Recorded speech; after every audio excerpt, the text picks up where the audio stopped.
Now that we've gone over Introduction to Investing, we're going to go into analyzing and valuing stocks. What we're going to do here is go over how we can look at the financial statements and a snapshot of a company's performance over the past year or past 5 years and how it's performing now to ultimately decide whether or not it's a good place to start investing or whether or not we should invest in that firm or not. With that being said, let's get started. A stock quotation is basically a snapshot of how a company is doing on trading platforms. Right here is considered a stock quotation. This picture, this example right here, it's showing you a plethora of different numbers pertaining to that company when it comes to trading. Right here at the top, you can see the last trade was at $16.43.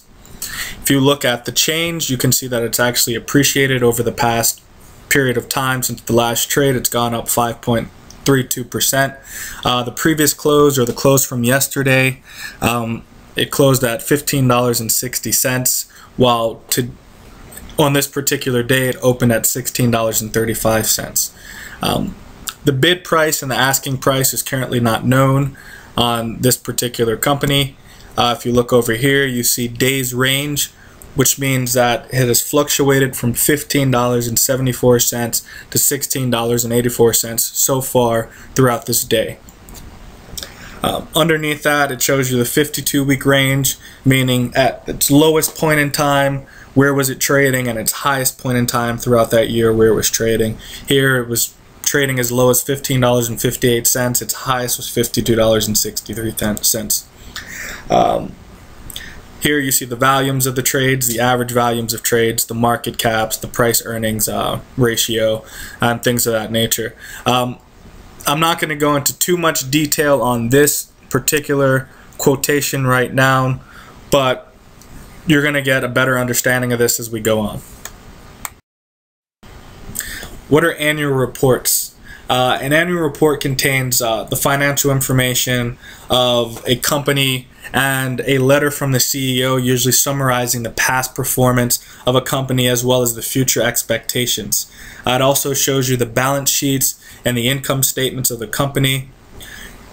We've gone over personal financial statements. Corporate financial statements are similar to the financial statements of the personal financial statements. Here you can see we have balance sheets and income statements that we're going to look at to evaluate this company's financial performance. Why do investors look at these financial statements?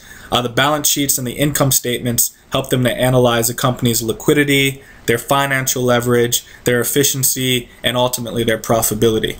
All of those are very important in deciding of whether or not a company is trustworthy in investing in long term. On your right is an example of a balance sheet from a company, and on the left we're showing a ratio to measure the liquidity of this particular company. The current ratio formula is the current assets divided by the current liabilities.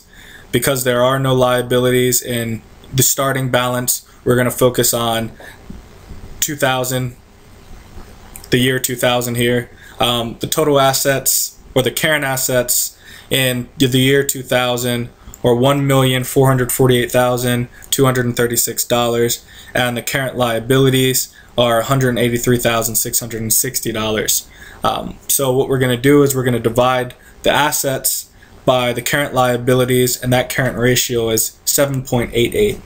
which means that for every dollar of debt there's $7.88 of assets to cover it, which is a really, really good position to be in if you're a company. A high current ratio compared to other companies in that same industry means that a company is better equipped to handle themselves to cover their debts.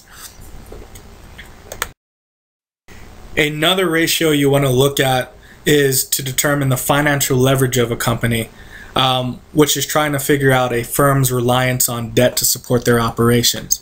We're going to use the same balance sheet from the past slide, and we're going to determine a debt ratio, which is long-term debts divided by total assets. You can see in this example very quickly that there are no long-term debts, and the total assets here exceed $900,000. So this company is in good financial condition, meaning that they're not really they're not at all relying on debts long term to operate their company. A low debt ratio means that they're less likely to default. With a very high ratio, that means that it's a high likelihood of default, meaning that a company is relying too heavily on debts to finance their operations, and at any point in time, they can no longer finance the repayments of those debts. The company would go into default. Measuring efficiency. There's quite a few ways of measuring efficiency in a company. One is trying to figure out the inventory turnover, which is the cost of goods sold divided by the average daily turnover. You're going to look at the income statements to figure out these particular equations. A high number represents more efficiency. If a firm is generating low sales but has high assets, that means that they're not really utilizing their assets properly, so they're not being very efficient. Another way of determining efficiency is the average collection period, which is the average receivables divided by the average daily value. Again, you're going to be looking at the income statement here. The larger the number it is, that means the larger the collection period is, meaning the longer period of time it takes you to receive the money that you're owed from a client. So you're not very efficient if your number's higher. Another equation to determine efficiency is the asset turnover ratio, which is your sales divided by your average total assets. This is determining more or less how efficiently a firm is using its assets. A higher number reflects more efficiency.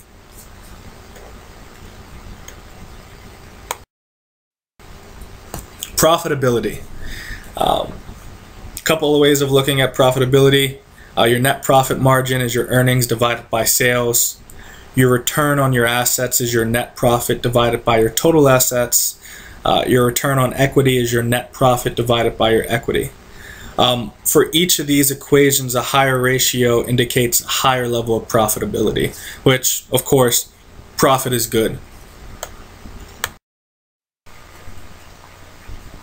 Before leaving off on part one of analyzing and valuing stocks, I do want to bring awareness to the understanding of fraud in accounting practices in larger corporations to inflate price earnings so that the company can look like they're more profitable. There are a couple of motivations for this. Top level executives, for instance, are paid based on their performance or the performance of the company. They're paid additional compensation. So if they inflate the earnings of a company or deflate the expenses of a company to make the company look more profitable, that's more money in their pocket long term. An example of fraud I give on this particular slide is a company that has a contract with a client, a huge contract with a client for 10 years, that's making them look very, very enticing to other potential clients and investors. They allowed the client to cancel after 2 years of being on this contract, but the company is still likely to report that the income from this contract is still going on 10 years into the future. Or in another way of saying that is the company's still reporting like they're receiving money from that contract for the next 10 years as opposed to just that 2 years when the client cancels.